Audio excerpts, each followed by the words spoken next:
bulletin numéro 35, Jean-M. Francky.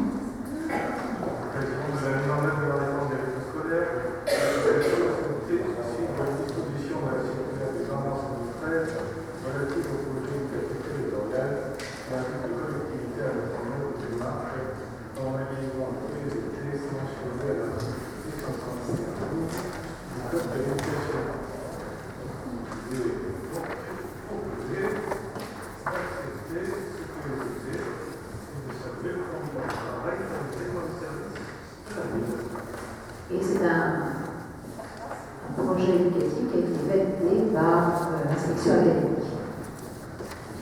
Y a-t-il des questions sur le PVT? Oui. Mme Serseman, et ensuite M. Boteler. Et M. Martin.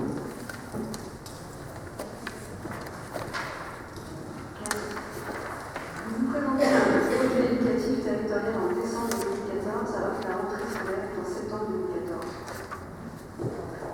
Vous avez appliqué donc un modèle d'organisation dans les écoles sans support pédagogique.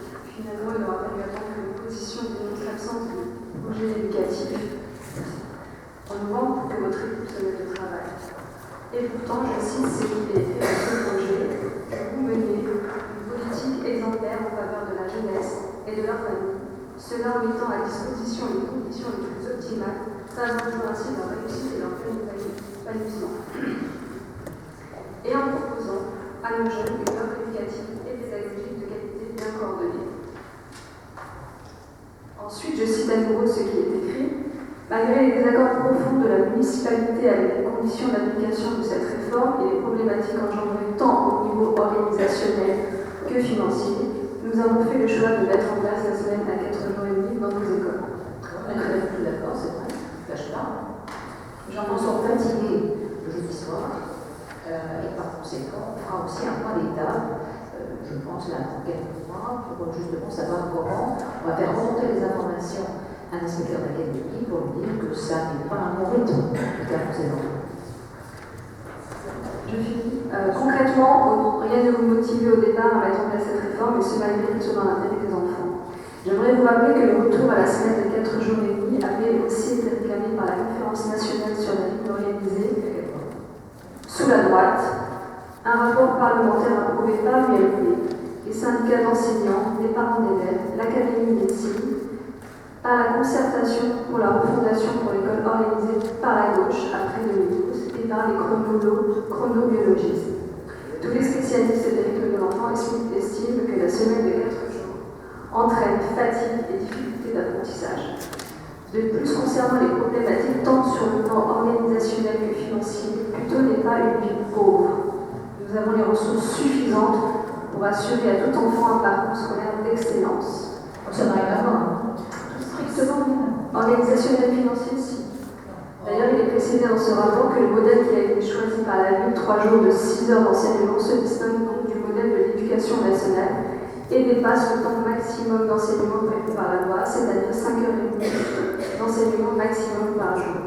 Et que l'objectif, je cite le rapport, étant de travailler sur une planification cohérente respectant le rythme des enfants. La question est, comment les journées d'enseignement de 6 heures peuvent-elles respecter le rythme des enfants?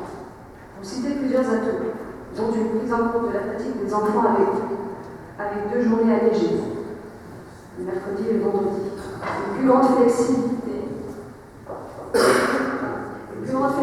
de l'organisation des liens plutôt le vendredi. Une gestion d'animateur facilitée. Dans ces atouts, je vous pose une question: où est l'intérêt de l'enfant? Je remarque que dans la partie durant les vacances scolaires, les activités proposées des opérateurs culturels et sportifs, il est écrit, je n'ai pas très bien saisi, afin de ne pas épuiser l'enfant, des temps d'enseignement placés sur les heures de la journée où l'enfant est concentré, c'est-à-dire pour ce rapport début de matinée, début d'après-midi, et des temps de loisirs et d'ASH qui ciblent son développement intellectuel et physique. C'est pas très clair dans la partie vacances scolaires. Pendant les temps méridiens, dont la durée est de 2 heures, les ateliers dits du milieu sont proposés 1 à 2 fois dans la semaine. Chaque séance dure 2 heures. Ma question est, les enfants ne déjeunent-ils pas lors de ces ateliers? Autre point important, depuis septembre 2014, en moyenne sont accueillis en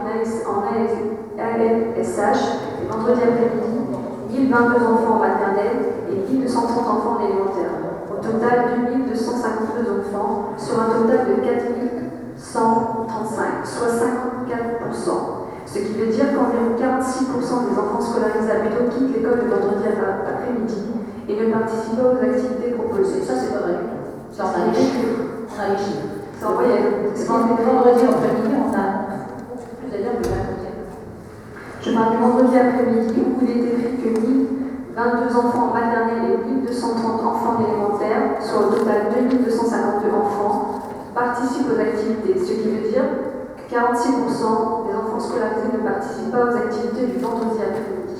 Seules les activités auxquelles ils participent sont les activités du mercredi et les quelques ateliers pendant la pause méridienne. Comment les enfants peuvent-ils stimuler leur développement intellectuel et physique en participant peu aux activités? Puis concernant le comité de pilotage, aucun élu d'opposition, aucun représentant des parents, aucun représentant de l'association et aucun représentant institutionnel des membres. Pourquoi?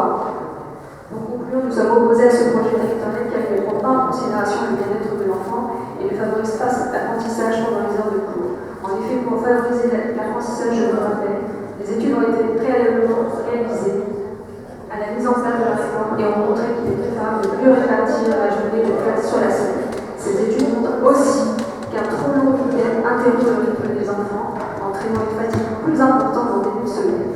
Le modèle d'organisation que vous avez choisi avec pour but de ne pas engendrer de problèmes logistiques de gestion du personnel et de structure d'accueil. Enfin, je cite le projet, la fréquentation des activités du vendredi après-midi est potentiellement mieux maîtrisée, ce qui répond à la problématique précédente, identifiée le problème de surcharge des structures d'accueil de loisirs. Dernière question, où est le rapport de la société de conseil modalité pour la mise en œuvre de la réforme? Combien d'intervenants spécialisés ont été recrutés? Les accueils du loisir le mercredi après-midi, vendredi après-midi, sont-ils à la charge des familles? Je vous remercie.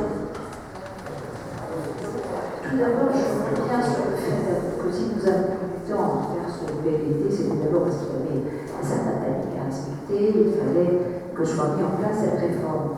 Aujourd'hui, madame, c'est ce que vous voulez, en tout cas l'État nous a félicité, et l'inspection, pour vous dire que c'était remarquable et qu'on avait justement pris en compte l'intérêt de l'enfant. Alors, je sais que vous n'avez pas d'enfant, peut-être que c'est pour ça que vous connaissez mal le sujet, vous avez lu votre texte. Il faudrait que vous allez voir les enfants et voir comment ça se passe. Je ne sais pas sur ces chiffres, en tout cas, ce qui est sûr, c'est que nous avons noté que c'est entre 80 et 90% d'enfants qui sont présents le vendredi après-midi contre 34% le mercredi après-midi. Donc on a beaucoup plus de monde le vendredi après-midi, par conséquent, il ne faut pas dire qu'il y a un week-end, c'est qu'un jour de même. C'est toujours le samedi, mais le dimanche et pas plus. Alors, l'évaluation, parce que nous allons faire une évaluation de tout cela, elle va commencer en janvier. On pourra d'ailleurs une évaluation qui ne sera pas que au niveau des accueils de loisirs, elle sera aussi au niveau scolaire, pour savoir comment ça se passe. On sait déjà, d'ores et déjà, parler autour de nous, les parents, que c'est un rythme compliqué pour les enfants et par conséquent, aujourd'hui, ils sont extrêmement fatigués, quoi qu'en disent les médecins, c'est pas toujours parole évangile. Donc nous avons effectivement énormément d'encadrants, ils sont au nombre de 150. 150 encadrants, animateurs, directeurs, scène, intervenants. Les activités proposées, alors, c'est le ministère de la Présidence, que ce soit l'initiation aux arts du cirque, des arts plastiques, des échecs, l'utilisation en anglais, la découverte du numérique et de l'informatique, la création de poterie, la vidéo, les scripts, le jardinage de l'environnement, la musique, la découverte de la capoeira, les maquettes, la sécurité routière, les ateliers du guide, l'intervenant en anglais, le tennis, l'intervenant sportif, les créneaux de piscine, les classes en santé, voilà un petit peu tout ce que nous offrons aux enfants de Buteau.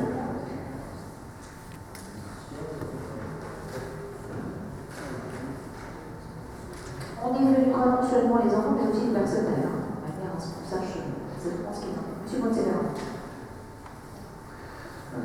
Donc je souscris à l'essentiel de ce qui a été dit par Mme Tirsana. Pour commencer, je vais commencer par me réjouir à deux titres. D'abord, nous avons le plaisir de voir que vous avez mis en place un point de programme de la crise aux dernières élections, à savoir un projet éducatif de territoire. Très bonne démarche.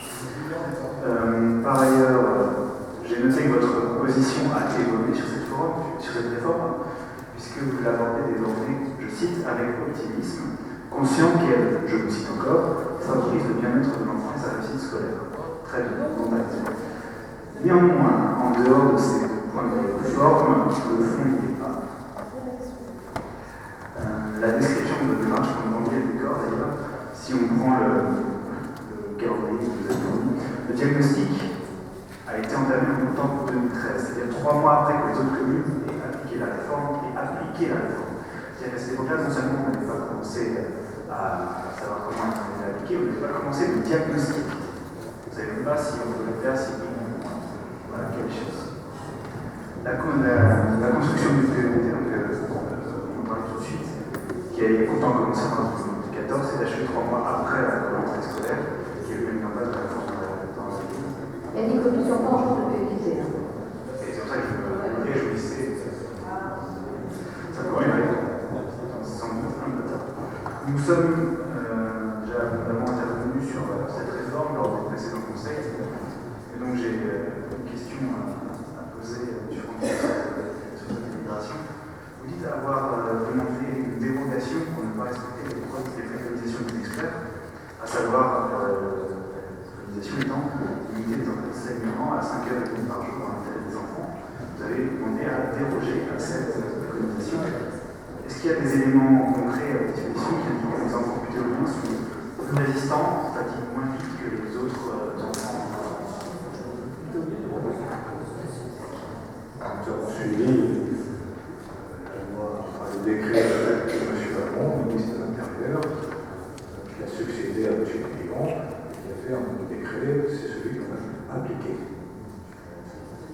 Nous avons fait en sorte, et c'est vrai que le fait d'avoir le mercredi après-midi et le vendredi après-midi permet aux enfants, et c'est pour ça qu'on doit faire l'évaluation, de voir qu'est-ce qu'il est mieux de positionner le mercredi plutôt que le vendredi. Moi je pense que le vendredi doit être une journée très agréable pour que justement les enfants puissent reprendre le souffle. Faire peut-être plus que du sport le vendredi et peut-être des ateliers plus intellectuels, je dirais, mercredi. Tout ça, en tout cas, nous verrons à l'évaluation. Et nous avons choisi, plutôt que d'avoir des cours qui s'arrêtent à 15h45, pour lesquels là, il fallait trouver en plus des animateurs qui puissent reprendre les enfants, parce qu'aujourd'hui, quand même, les femmes travaillent, etc. Là, on ne sont pas libres à 15h45. C'est une idée assez soutenue de terminer la journée comme cela. Eh bien, on a pris parti, parce que les enfants terminent à 16h30, et de pouvoir gagner avec ces 2 journées de mercredi et vendredi. Et tout ça toujours, bien sûr, Sachant que en ayant toujours l'intérêt de l'enfant. Sachant que le deuxième volet des préconisations, justement, sur les rythmes scolaires pour le bien de l'enfant, c'est non seulement que les journées ne dépassent pas 5h30, si elles font un petit peu, et également de raccourcir le week-end en banalisant la journée de vendredi après-midi. Il est pratiquement raccourci, puisque de toute manière, le vendredi après-midi, comme je vous l'ai dit, on a à peu près 90% des enfants qui sont vendredi après-midi dans les ateliers de loisirs. Ils ne sont pas chez eux, par conséquent, on ne peut pas dire que c'est un grand week-end. En tout cas, ce qui est très important aujourd'hui, c'est que ce BBT est validé par l'inspection académique et que l'inspection académique ait trouvé justement que ce projet allait dans le bon sens. Et ils nous ont félicité pour ce projet. S'il y a plus de questions, je vous vois qui est contre, qui s'abstient. Unanime.